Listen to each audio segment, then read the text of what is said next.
All right, now, so it's day 2 of Cyril Ramaphosa's second appearance before the Zondo Commission. Just yesterday, he testified as in his capacity as Deputy President. However, today he explains his actions as President. eNCA's Govan Whittle is following proceedings and joins us now for more. Govan, good morning to you. Now, of course, the President has told the Commission that ex-Prasa boss failed to deal with corruption at the rail agency. What can you tell us about this? This relates to testimony by Popo Molefe, who said that he went to the ANC top 6 and told them that he had suspicions about corruption happening at Prasa and that he planned to use the PFMA, the Public Finance Management Act, to deal with these suspicions of corruption, institute investigations into corruption at Prasa, and says that he didn't receive any support. That was the testimony of Popo Molefe. Cyril Ramaphosa, the president, yesterday saying that he was surprised by this view by Popo Molefe because when he indicated he was going to use the PFMA to deal with allegations of corruptions, the top 6 of the ANC told him to go ahead, and he said that that was support. And he didn't believe that Popo Molefe, as the board chairperson, didn't have powers to deal with corruption, and he should have done so. Let's have a look at what the president had to say. The ANC, and indeed its various officials, Secretary General or otherwise, they do not have the power, the capability themselves to be able to do anything about these matters. We must rely on our state agencies to be able to do this, and therefore all these matters must be reported to those agencies so that something can be done about them. So what we expected, therefore, was that the very positive thing that Mr. Molefe said is that I'm going to utilize the PFMA process, which is great because that basically means that you're pressing a button and setting certain processes in motion at government level and for investigative processes, and similarly on these others.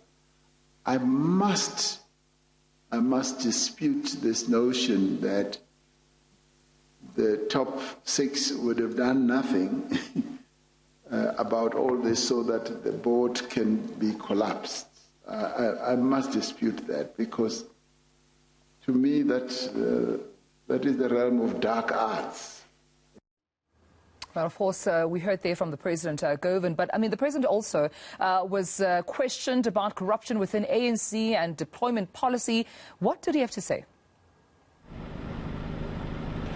Yeah, the President has faced severe criticism this morning and last night after his testimony, and especially after he laid out his 5 options and why he decided to stay within the fold and work with people who could later try and undermine the project of state capture. And the headline of the Sowetan this morning saying that he came, he saw, he did nothing. But the President did say that the ANC has taken a tougher stance against corruption, and there are a range of other measures which have been introduced since he became president of the party. Let's have a look.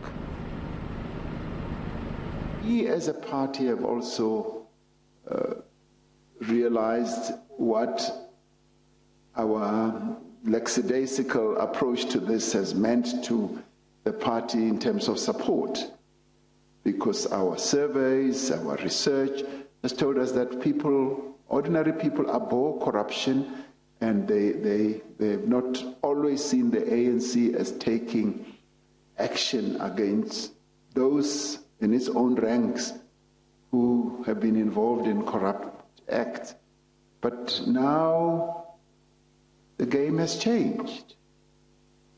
The line has been drawn in the sand, and the ANC is saying that we are renewing ourselves, and we are, Chairperson, possibly the only party in the land which has borne its own chests and said that we are prepared to hang out our linen in the open, and now, having drawn the line in the sand, we are going now to be very serious about dealing with corruption, because we've realized that corruption actually militates against the interests of our people. You may well say, well, why didn't you do so over a period of so many years? But it's better late than never. All right, well, Govan, we heard it from the President. He continues today. Before I let you go, what is expected today in his testimony? Well, we're expected to hear from the President about his tenure in government so far as President, and exactly what he's implemented to try and arrest state capture, try and extricate it from society. But we're also expected to hear about some of the legacies of the state capture networks and how that's affected the ability of his administration to govern. All right.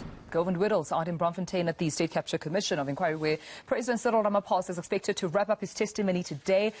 We'll, of course, bring you those updates right here on eNCA.